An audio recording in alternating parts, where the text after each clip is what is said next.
Merci, monsieur le maire.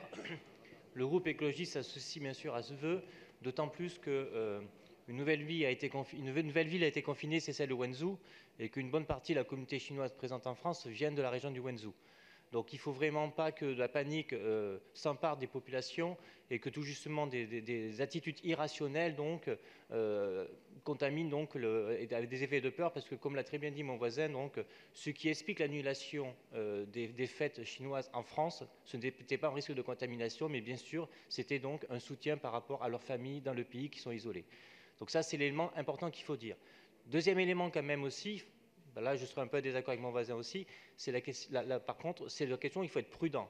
Nous n'avons aucune idée de ce que va devenir ce virus. Selon les premières informations qui arrivent, ce macrovirus serait un virus qui aurait été issu du permafrost et qui serait remonté à la surface suite donc à la fonte du permafrost et donc serait lié au réchauffement climatique. Donc on ne connaît pas du tout l'interaction que peut avoir ce macrovirus avec un écosystème nouveau. Donc voilà, donc il y a des possibilités de mutation.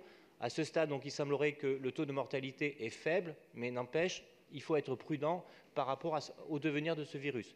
Donc là, la prudence, c'est la mère des batailles, et donc soyons prudents et bien sûr, ne passons pas à la panique comme c'est arrivé dans certains pays et villes ailleurs qu'ici.